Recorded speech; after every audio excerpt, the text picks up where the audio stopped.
CNN on Saturday night, the Producers Guild gave its Best Picture award to The Shape of Water, and that, in the immediate judgment of industry pundits and Oscar handicappers, pretty much ended the speculation for what wins the Academy Award for Best Picture in March.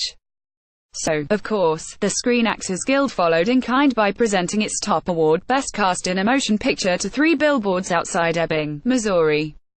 This, ladies and gentlemen, is how life during awards season plays out, as an ongoing party, maybe sometimes as an amusement park, but rarely, if ever, as an annual phenomenon consistent enough to disclose how it's all going to go week after week, ceremony after ceremony, guild to guild. It bears repeating the Oscars are, basically, a trade award conducted among those in the movie-making trade.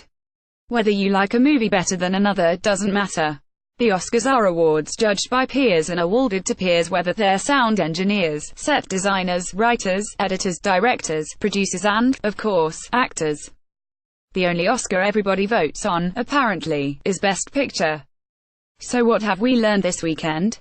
That other movies in play this season besides The Shape of Water and Three Billboards have no chance at all.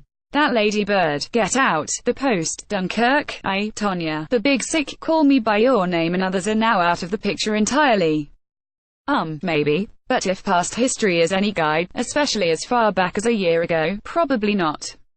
One remembers, for instance, that Denzel Washington's SAG Award for Best Lead Actor in a Motion Picture in Fences had placed him out in front of other contenders for the same Oscar.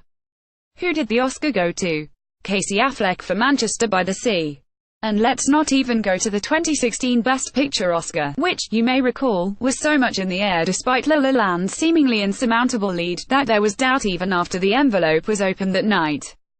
And yet, Moonlight won. Really? It did. Remember. One concedes, however, that Sunday's SAG Award to Three Billboards, coming as it did almost 2 weeks after it received the Golden Globe for Best Dramatic Motion Picture, seems to push it out ahead of the crowded field of prestige movies competing for industry awards.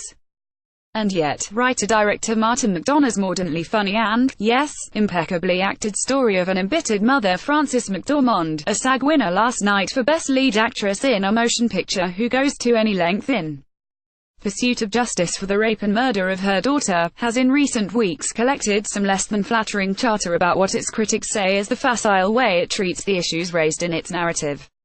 One of the mother's antagonists, for instance, is a dim-witted, bigoted cop, Sam Rockwell, also a SAG winner for Best Supporting Actor in a Motion Picture, who, before the movie begins, is said to have tortured an African-American suspect in his custody. But because that incident is more spoken about than actually depicted in the movie, critics say it softens or even trivializes the subject of race. It all just feels off, Pulitzer Prize-winning critic Wesley Morris wrote of Three Billboards in an essay that appeared in Sunday's New York Times. Its black comedy doesn't leave a bruise. The violence curdles into the cartoonish. The movie could be about grace and vengeance, but they're presented as hoary lessons and hokey contrivances. At the same time, even the movie's harshest critics acknowledge that McDormand, Rockwell, Woody Harrelson as Rockwell's melancholy, beleaguered boss and the rest of the cast performed brilliantly. Which is, of course, what the Screen Actors Guild prizes above all else. Whether this goodwill from the industry will be sustained all the way to their March 4th ceremonies remains to be seen. After all, they don't even announce the nominees until Tuesday morning, which will give everyone concerned a whole new set of things to chatter and complain about.